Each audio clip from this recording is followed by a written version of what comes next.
오늘 본문 말씀은 사대 교회에 주신 예수님의 말씀입니다. 먼저 이 사대라는 지역에 대해서 살펴보겠습니다.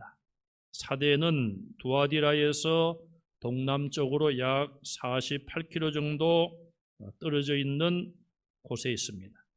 그 당시 소아시아에서 가장 오래되고 화려한 역사를 가진 도시였습니다. 이 사대는 헐무스 계곡을 굽어보고 있는 상업의 중심지로 알려져 있습니다. 이 사대를 중심으로 해서 사방으로 5개의 도로가 연결되어 있는 그 옛날로 따지면은 교통의 요충지였습니다. 지금도 보면은 우리나라도 이 고속도로가 일찍 지나간 그런 지역은 비교적 개발이 빨리 되었습니다. 문산도 금년 말쯤인가요? 문산 서울 고속도로가 개통될 예정입니다. 서울 문산 고속도로인가요? 그런데 우리가 문산에 살고 있기 때문에 우리는 거치고도 문산 서울 고속도로 그렇게 말하죠. 자, 도로가 잘 연결되면은 그 지역은 발전하게 되어 있죠. 사대의 역사적인 배경은 BC 560년경으로 거슬러 올라갑니다. 고대에 리디아라는 왕국이 있었는데 그 리디아 왕국의 수도가 바로 사대였어요. 그리고 그 왕국의 왕들 가운데 가장 부요함을 누렸던 왕이 크로에수스라는 왕이 있어요. 그리고 그 왕 때에 아마 세계적으로 최초인 주화가 만들어졌습니다. 화폐를 말하죠. 우리가 지금 사용하고 있는 돈, 화폐.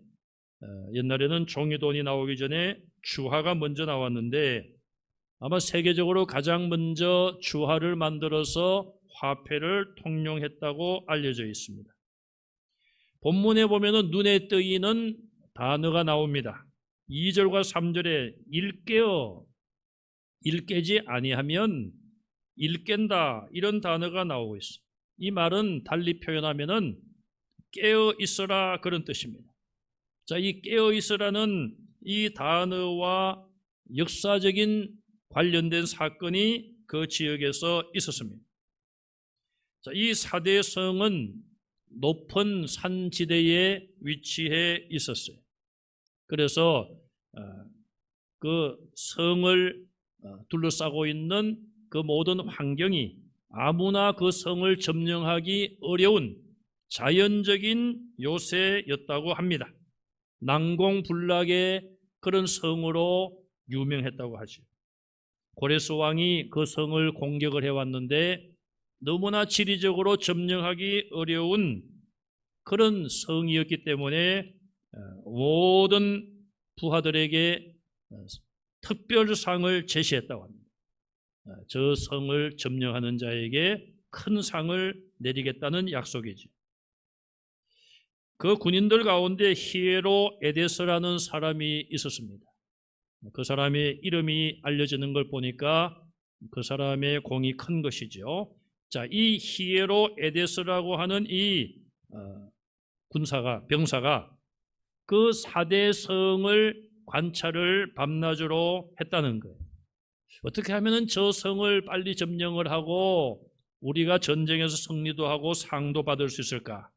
그러던 중에 정말 철벽처럼 높이 쌓여진 그 위에 지키고 있던 사대성의 병사가 자기의 머리에 쓰고 있던 투구를 실수로 떨어뜨렸다는 거예요. 그래서 가만히 보니까 그 병사가 그 성벽 가운데 어느 쪽을 통하여 내려와서 그것을 주워서 올라가는 것을 목격하게 된 거예요. 그래서 밤이 되어서 이 히에로 에데스가 다른 군사들과 함께 그 병사가 내려왔던 그 통로를 통하여서 그 성에 올라가서 무방비로 잠을 자고 있던 군사들을 압제하고 이 사대성을 점령했다. 그런 역사적인 사건이 있었다고 합니다.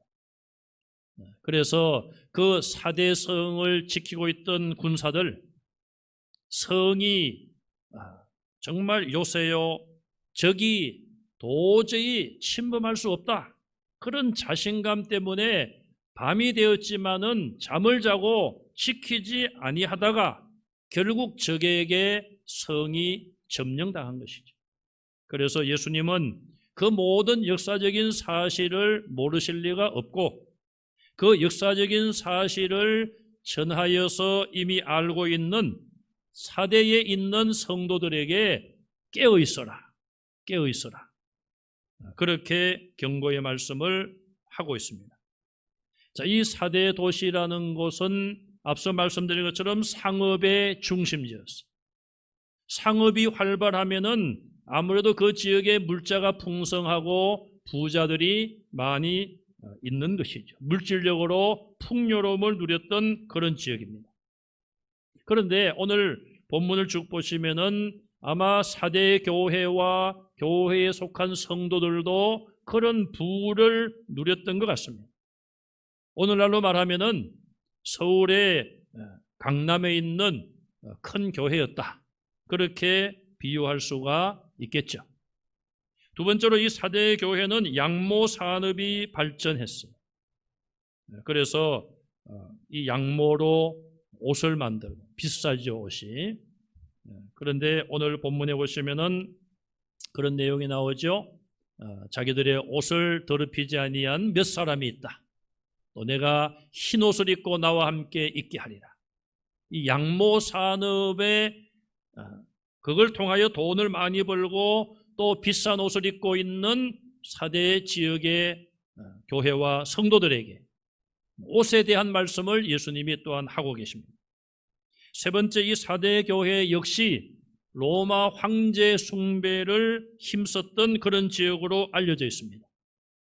정치적인 권력과 손을 잡고 또 협조하면서 그렇게 적당한 신앙생활을 하고 있었다, 그렇게 볼 수 있겠죠. 마지막 네 번째로 이 4대라는 지역은 너무나도 물질적인 풍요로움이 방탕과 부패를 가져와서 다른 신을 섬기는 자들조차도 4대 도시에 대하여 경멸을 했다는 것이죠. 보통 다른 이교도들은 윤리와 도덕적으로 부패한 경우들이 그 당시에는 많았습니다. 그래서 자기들이 어떤 종교적인 행위를 한다고 하면서 성적인 타락된 행위를 일삼았어요.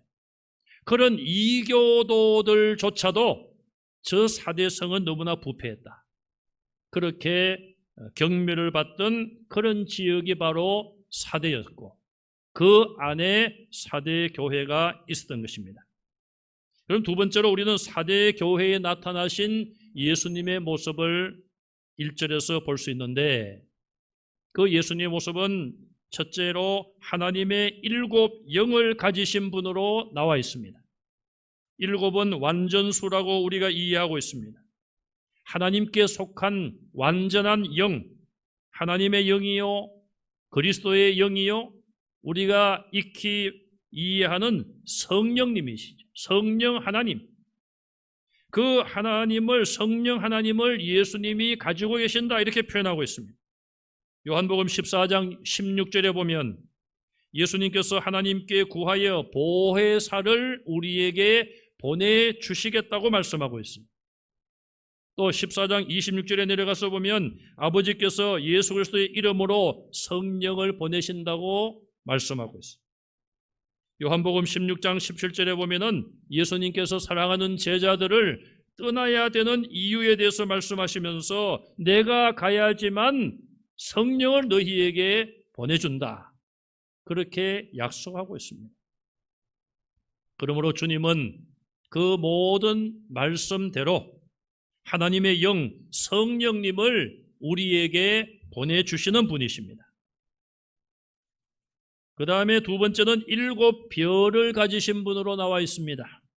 요한계시록 1장 16절에 보면 예수님의 오른손에 7 별을 붙잡고 계십니다. 그리고 그 7 별은 일곱 교회의 사자들이다. 교회를 목회하는 목회자들이라고 설명을 하고 있습니다. 예수님께서는 이 땅에 주님의 몸된 교회들을 세우시고 또 교회를 영적으로 사역하는 지도자들, 그들을 주님의 능력의 손에 붙잡고 계십니다. 그들을 지켜주실 뿐 아니라 그들을 통하여 능력을 나타내시고 그들을 필요한 곳에 오늘도 사용하고 계십니다. 영생하시는 예수님은 오늘 이 시간도 성령님을 우리에게 보내주시는 것을 믿으시기 바랍니다. 답답한 마음을 가지고 가정에서 집에서 예배를 드리지만 이 시간도 예수님께서 우리의 모든 것을 아시고 예수님께서 예수님의 이름으로 하나님께 구하여 우리에게 성령 하나님을 우리의 심령에 강하게 뜨겁게 충만하게 보내주시고 역사하심을 믿으시기 바랍니다. 우리의 예배가 비록 모여서 드리지 못하고 흩어져 있는 예배이지만은 불은 흩어지면은 꺼지지 않습니까? 모아놓으면은 활활 타지 않습니까? 어떤 면에서 우리 성도들도 모이면은 더 불같이 일어나는 능력이 있어요.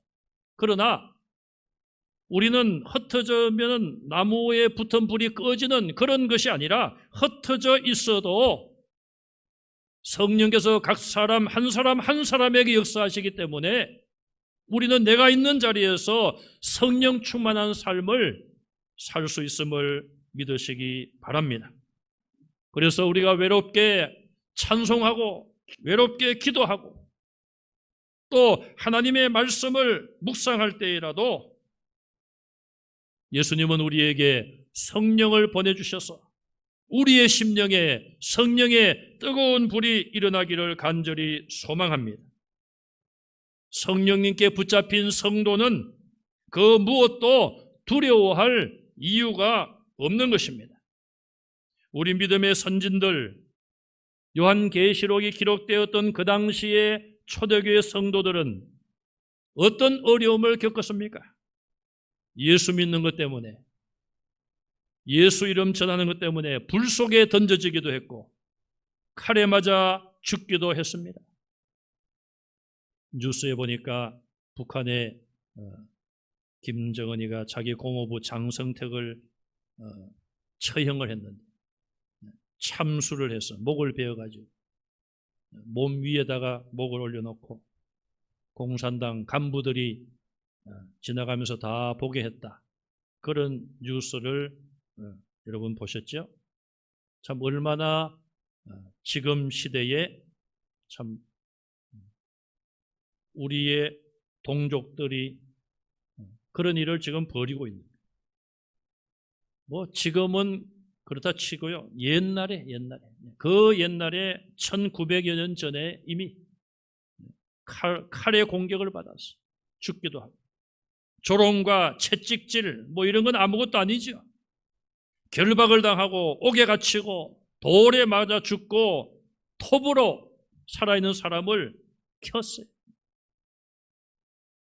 그 후에도 얼마나 많은 박해가 계속되었습니까? 로마 황제들 때에 10대 박해가 뭐 10번만 박해를 한 것이 아니라 수많은 박해 가운데 큰 것만 골라가지고 10대 박해가 있었어요. 성에 도시에 불을 질러놓고 그리스도인들이 저렇게 했다고 뒤집어 씌우고 말이에요.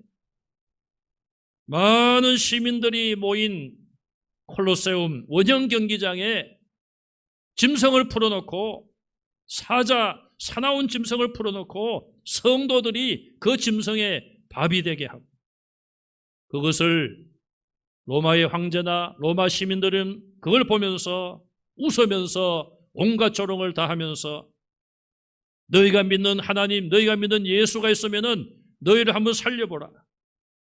그런 가운데 우리의 믿음의 선진들은 순교의 거룩한 피를 흘렸습니다. 성경은 성령님께서 함께 하시는 이 사람들, 이 성도들에 대하여 세상이 감당할 수 없다. 그렇게 말하고 있습니다. 여러분, 우리가 누구의 권력을 두려워합니까? 어떤 사람의 권력을 부러워합니까? 적어도 저와 여러분들은 이 세상의 그 어떤 권력도 그 어느 누구도 우리를 감당할 수 없는 하나님의 자녀인 것을 믿으시기 바랍니다. 지금 우리 앞에는 코로나19 바이러스가 있습니다. 우리를 가로막고 있으며 예배를 못 드리게 하고 있으며 두려움과 공포를 가지게 하고 있습니다. 그러나 이것들도 우리들을, 성도들을 감당하지 못함을 믿으시기 바랍니다. 주님은 목회자들뿐 아니라 우리 온 성도들 한 분 한 분을 주님의 능력의 오른손에 오늘도 붙잡고 계심을 믿으시기 바랍니다. 그러므로 조금도 낙심하지 마시기 바랍니다. 지나치게 슬퍼하지도 마시기 바랍니다. 제가 참 이렇게 성도들을 만나지 못하니까 평소에 우리가 만나고 교제하고 참 그랬던 것이 얼마나 소중한가. 또 우리 성도들의 그 사랑, 목회자를 향한 그 사랑, 제가 그것을 모른다는 건 아닙니다만은 이렇게 만나지 못하고 떨어져 있으니까 더 그 사랑을 깨닫게 됩니다. 자, 얼마나 많은 성도들이 저를 위해서 기도하고 또 염려하는지 제가 조금은 알고 있습니다. 우리 주님은 내가 힘들 때에, 여러분 자신들이 힘들 때에 주님의 오른손에 우리 한 사람 한 사람을 붙잡으시고 위로해 주시고 우리와 동행하심을 믿으시기 바랍니다. 그러므로 주님 앞에 서는 그날까지 우리는 이 믿음을 지켜야 되고, 주님께서 나를 붙잡고 계시는데 내가 주님의 손을 나도 끝까지 붙잡고 어떤 환난도 이겨내는 성도들이 되시기를 바랍니다. 세 번째, 예수님은 4대 교회의 책망의 말씀을 하셨어요. 7교회 가운데 책망의 말씀만 들은 교회는 이 4대 교회와 마지막에 나오는 라오디게아 교회, 두 교회는 책망만 받았어요. 예수님께서 이 땅에 계실 때에 어떤 사람들을 책망했습니까? 가난하고 죄인으로 손가락질 당하는 그런 자들을 책망하지 않았어요. 왜? 그들은 예수님의 말씀을 듣고 마음을 열고 회개하고 예수님을 믿었습니다. 주여, 내가 죄인입니다. 자기들의 죄인됨을 인정하고 회개했어요. 믿었어요. 그러나 가진 것이 많은 자들, 권력자들, 유대교의 지도자들, 성경을 많이 아는 사람들, 율법에 능통한 사람들, 이런 사람들은 예수님의 말씀을 받아들이지 않고 믿지 아니했습니다. 오히려 예수님을 곤란하게 만들려고 하고, 예수님을 공격하고, 예수님을 비난하고, 예수님을 죽이려고까지 했습니다. 결국 예수님을 십자가에 못 박아 죽게 했어요. 예수님은 그들이 미워서가 아니라 그들이 그 나쁜 죄에서 회개하고 돌이켜야만 구원받을 수 있기 때문에 예수님은 그들을 비난하시고 책망하셨습니다. 회칠한 무덤이라, 독사의 자식이라 신랄하게 그들의 외식적인 신앙, 속과 겉이 다른 모순된 신앙, 형식적인 신앙, 천국문 앞에 그들이 천국문을 닫아버리고 자기도 들어가지 않고 다른 사람들도 들어가지 못하도록 한다고까지 책망을 하셨습니다. 예수님께서 7교회 가운데 4대 교회와 라오디게아 두 교회를 책망하셨는데 두 교회의 공통점이 있습니다. 그 교회는 물질적으로 부유한 도시에 살고 있으면서 가난한 자들이 모인 교회가 아니라 그 성도들조차도 부유한 자들이었습니다. 7교회 가운데 보면은 그런 부유한 도시에 있는 교회 가운데 가난한 성도들이 모인 교회가 있었어요. 그들은 예수님께 칭찬과 인정을 받았어요. 그러나 부요한 지역의 부요한 교회 성도들은 예수님께 인정을 받지 못했어요. 책망을 받았습니다. 이유가 무엇일까요? 그들은 물질적으로는 부유했습니다. 그러나 부유한 그 물질이, 세상적인 부유함이 자기들의 신앙의 장애물이 된 것이고, 하나님보다도 황금을 더 좋아하며 그것이 물질이 우상화되었기 때문에 그런 것이죠. 하나님보다 물질을 더 좋아하고 쫓아가다가 보니 그들의 신앙은 오늘 말씀처럼 살았다고 하나 죽은 것과 같이 예수님께 진단이 된 것이죠. 우리가 가난하든 부유하든 그것이 문제가 아니라 내 믿음이 어떤 상태에 있는가, 그것이 더 중요한 것이죠. 사대 교회는 왜 책망을 받았습니까? 첫째는 1절에 보니까 내가 살았다 하는 이름은 가졌으나 죽은 자로다. 이름만 살아있었기 때문에 책망을 받았어요. 이 말은 이름만 그리스도인이었지 그들의 삶의 모습은 그리스도인이 아니었다는 것입니다. 시체, 시신, 무엇을 정의합니까? 어떻게 정의합니까? 시체와 시신, 죽은 사람이다. 죽음을 어떻게 정의합니까? 영혼이 떠났다. 우린 성경적으로, 영적으로 그렇게 해석을 해요. 영혼이 떠나면은 사람이 죽는 거예요. 의학적으로는 심장이 멈추었다, 여러 가지 이제 의학적인 그런 결론이 나올 수 있겠습니다만은, 영적으로, 성경적으로는 하나님이 영혼을 불러가신 거예요. 지금 예배드리는 저와 여러분들은 영혼과 육체가 같이 있는 거예요. 그래서 우리는 살아있는 것입니다. 영혼이 떠나가면은 그 육체는 죽은 거예요. 그래서 시체, 시신 그렇게 말하고 있습니다. 똑같은 원리로 성도들에게서 하나님의 영, 오늘 예수님이 가지고 계신 7 영, 성령 하나님이 우리에게서 떠나가면 우리는 영적으로 병들고 잠자고 죽은 자리에 있는 것과 같은 것이죠. 사대교회를 향하여 너희가 살았다 하는 이름은 가졌으나 죽은 자로다. 영적으로 잠자고 병들고 죽음을 향하여 가고 있다. 예수님 보시기에는 죽은 자라는 뜻입니다. 우리가 주엄성 외에는 그 찬송이 있지 않습니까? 3절에 주 떠나가시면은 내 생명 헛되네. 주님이 떠나가신다는 말은 예수님이 우리를 떠나가시고 성령님도 떠나가신다는 것. 성령님 우리에게서 떠나가시면 우리는 죄 속에 빠질 수밖에 없습니다. 다윗이 그렇게 성령 충만할 때는 악기를 연주하며 하나님을 찬송하지 않았습니까? 그랬던 다윗이 육신의 정욕에 눈이 멀어 범죄하니까 성령 하나님이 떠나가셨어요. 거의 1년 동안을 성령님이 떠나간 가운데 다윗이 자기 욕심대로 살았습니다.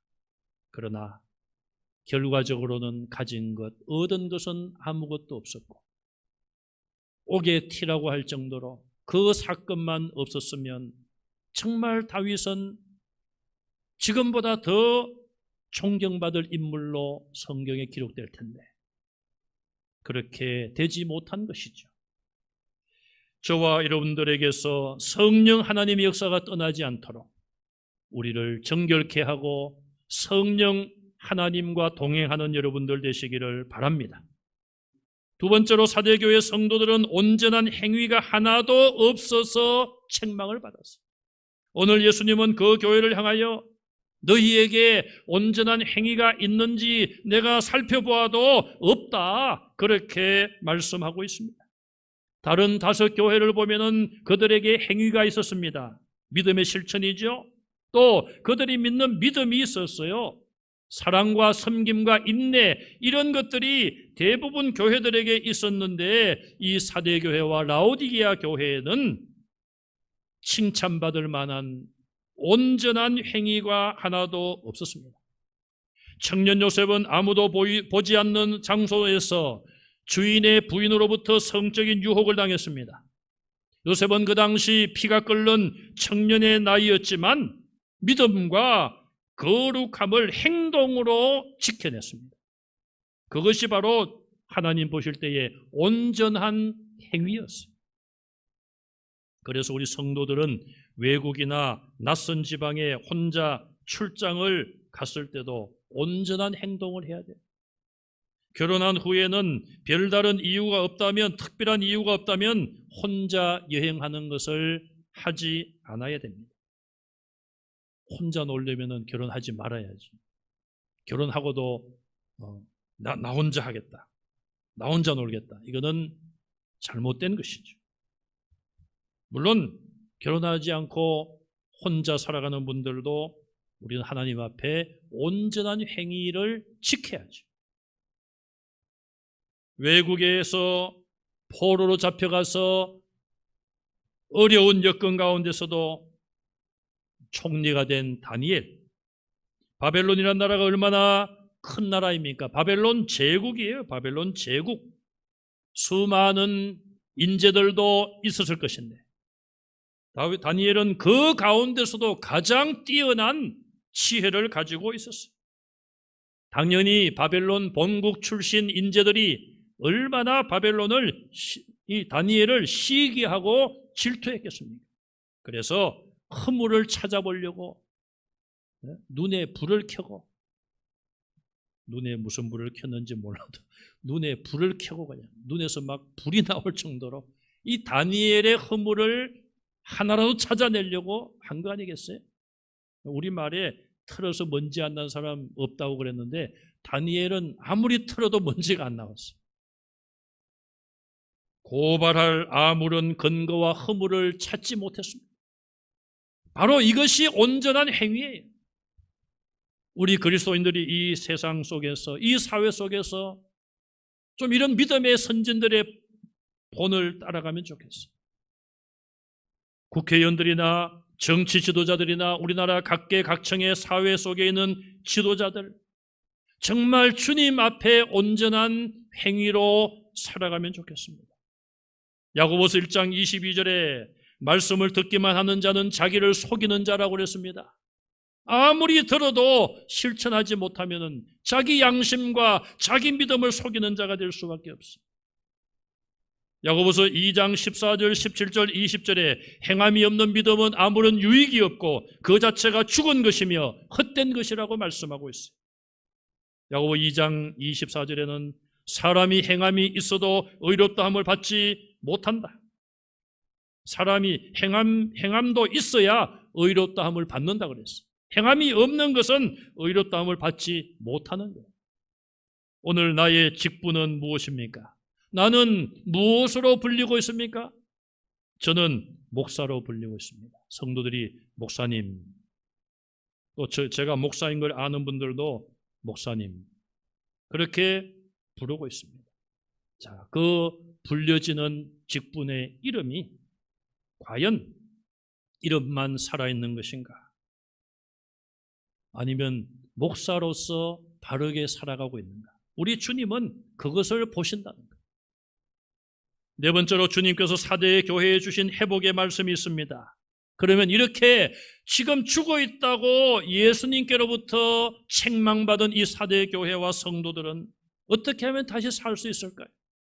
2절에 일깨어서 영적으로 잠에서 깨라는 거예요. 깨어서 일어나라는 것입니다. 남은 바 죽게 된 것을 굳건하게 하라. 아직 다 죽은 것은 아니에요. 조금 생명의 씨앗이 남아있다 이 말이에요. 죽게 된 마치 비유하면 임종을 앞둔 분과 같은 지금 그런 상태의 영적으로 있다는 것이죠. 죽어가는 이 생명의 불씨를, 믿음의 불씨를 다시 살리라 그 말이죠. 우리 주님은 꺼져가는 등불도 끄지 아니하시는 분인 줄로 믿습니다. 그 생명을 지켜주시고 그 생명의 불씨를 다시 살려주시기를 원하고 계십니다. 오늘 우리는 한없이 작아지는 것 같고 사그라들고 있는 것 같습니다. 그러나 이런 작은 불씨, 죽어가는 것과 같은 불씨일지 모르지만 성령의 바람이 다시 우리의 심령에, 우리 한국 교회에 불어와서 다시 영적인 큰 부흥을 일으키는 불길로 변화되기를 간절히 소망합니다. 그래서 코로나19 바이러스가 속히 사라지고 흩어진 성도들이 이곳 주님께서 피로 사신 이곳에 다시 모였어 하나님께 영광과 감사와 감격의 예배가 회복되기를 간절히 소망합니다. 저는 하나님께 기도하며 여쭙습니다. 하나님, 저희가 지금까지 예배를 잘못 드려서 이사야서에서 하나님께서 이스라엘에게 말씀하시는 것처럼 너희가 내게 더 이상 재물을 가져오지 마라. 오늘 우리의 지금 상황이 그런 상황입니까? 하나님, 그렇지 아니하면 하나님은 예배를 기다리고 예배를 받기를 원하고 계시는데 우리가 사람들의 결정에 의해서 예배를 못 드리는 것입니까? 하나님, 이것이 하나님의 징계입니까? 아니면은 사탄의 핍박입니까? 그렇게 기도하며 하나님께 엽죽고 있습니다. 오늘 우리가 가져야 될 결론은 무엇입니까? 우리의 예배에 잘못된 부분이 있었다면 뒤돌아보고 회개하고 하나님, 우리가 이제는 신령과 진정으로 성령과 진리 안에서 하나님이 기뻐하시는 예배를 드리겠습니다. 다시 한번 우리가 결단하고 우리의 잘못된 것을 돌이키며 하나님과 약속할 때에 우리 하나님께서 다시 예배의 문을, 교회의 문을 열어주실 줄로 믿습니다. 회개하면 회복될 것이고 회개하지 아니하면 오늘 말씀처럼 주님께서 도둑같이 임하실 수가 있습니다. 우리 주님은 이렇게 말씀하시면서 사대교회 안에 옷을 더럽히지 아니한 몇 명의 성도가 있다고 말씀하십니다. 그들은 주님과 함께 다닌다는 특권을 누리게 됩니다. 하나님 나라에서 그들은 합당한 자이기 때문에 주님과 함께 다닐 것이라고 약속을 받고 있습니다. 오늘날 우리가 믿음을 지키기 어려운 상황을 맞이했습니다. 그러나 여러분, 우리가 흩어져 있지만은 주님께서는 흩어져 있는 우리 한 분 한 분을 눈동자와 같이 지켜보시고 우리의 영혼을 주님의 능력의 손으로 붙잡고 계심을 믿으시고 주님의 손을 붙잡고 놓지 않는 성도가 되셔서 이 어려운 때에 우리의 영적인 옷을 더럽히지 않는 성도들이 되시기를 바랍니다. 그럴 때에 하나님 나라에 합당한 자가 되는 것입니다. 마지막으로 주님이 주신 약속의 말씀이 있습니다. 이기는 자에게는 흰 옷을 입게 하리라 그랬어요. 이 흰 옷은 구원받은 자가 입는 옷입니다. 죄의 사함과 거룩함과 구원을 상징하고 있어요. 부활하신 주님이 나타나셨을 때는 항상 흰 옷을 입으시고 해처럼 밝은 빛 영광 가운데 나타나셨어요. 죄가 없는 거룩한 분임을 우리에게 말씀하고 있습니다. 죄가 없는 거룩한 상태가 되어야지만 영생하는 것입니다. 여러분, 오늘 우리가 100세 시대라고 하지만 100세까지 살고 돌아가시는 분들이 많지 않습니다. 그런데 왜 죽는가? 왜 죽는가? 뭐 의학적으로 여러 가지 결론이 있죠. 그러나 오늘 이 말씀에 비추어 보면 결국 우리는 죄 때문에 죽는 거죠. 아담과 하와가 범죄했기 때문에 다 죽는 거예요. 그러면 우리에게 이 죄의 문제가 완전히 해결되고 거룩한 몸으로, 새로운 몸으로, 변화된 몸으로 부활하면 이제 죽지 않는 것이죠. 천국은 그래서 죄 없는 자가 들어가는 것이 아니라 죄인이 회개하고 거룩하게 된 자가 천국의 주인공이에요. 자, 우리가 만약에 이 세상에서 영원히 살 수 있다. 여러분, 과연 그게 축복일까요? 죄가 있기 때문에, 죄가 있는 곳에는 고난이 있을 수밖에 없고, 70세가 지나시고 나면 물론 그전에도 몸에 이상이 오는 분들이 있지 않습니까? 일반적으로 70세가 지나고 나면은 한 군데 두 군데 이상이 오고 80세가 지나고 나면은 점점 드시는 약이 많아지기도 하고 그러다가 우리가 고통을 겪다가 세상을 떠나지 않습니까? 일반적으로. 그런데 죽지 않고 영원히 그 상태로 산다. 영원히 고통을 당하고 그건 축복이 아닌 것이죠.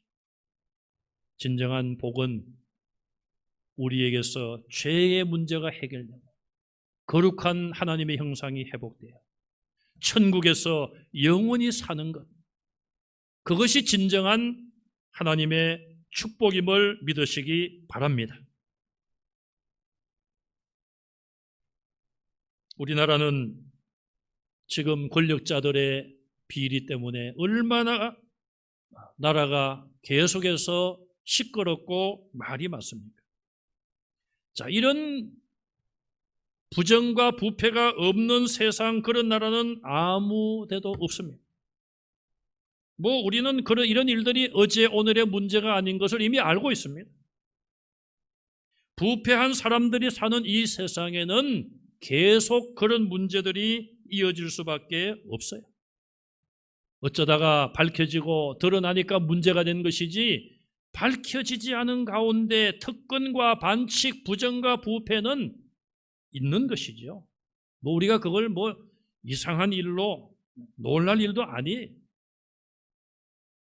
그들이 세상에서 특혜를 누릴지는 모르지만 주님께 인정받느냐, 그것은 별개의 문제고, 또 이 세상에서 자기 마음대로 버버럭이며 살아간 자들이, 예수님을 믿지 아니하고 회개치 아니한 자들은 결국 하나님 나라에 들어갈 수도 없는 것이고 영원한 세계에서는 그런 삶을 누리지 못하는 것이고, 그런 부분에 대해서도 책임을 져야 할 수 있는 것입니다. 물론 우리의 행위로 인하여서, 행위 자체로 인하여 구원받는 건 아니지만, 믿음으로 구원받는다고 말씀하시지만 또한 성경은 우리에게 행함이 있는 믿음이 구원받는다고 말씀하고 있습니다. 오늘 하나님이 주신 세마포, 거룩한 옷을 우리는 입고 이 세상을 살아가고 있습니다. 그러나 이 세상이 너무나도 죄로 가득 차 있기 때문에 우리의 입고 있는 세마포는 날마다 벗어서, 때로는 순간마다 벗어서 더러워진 세마포를 예수님의 십자가의 거룩한 피에 깨끗하게 씻었습니다. 우리의 옷을 더럽히지 아니할 때에 우리 주님은 우리를 인정해 주시고 우리에게 구원의 길로 인도하실 줄로 믿습니다. 이 어두운 세상을 한 모퉁이에서 작은 불이라도 끝까지 지키고 밝히는 우리 성도들이 다 되시기를 주님의 이름으로 축원합니다.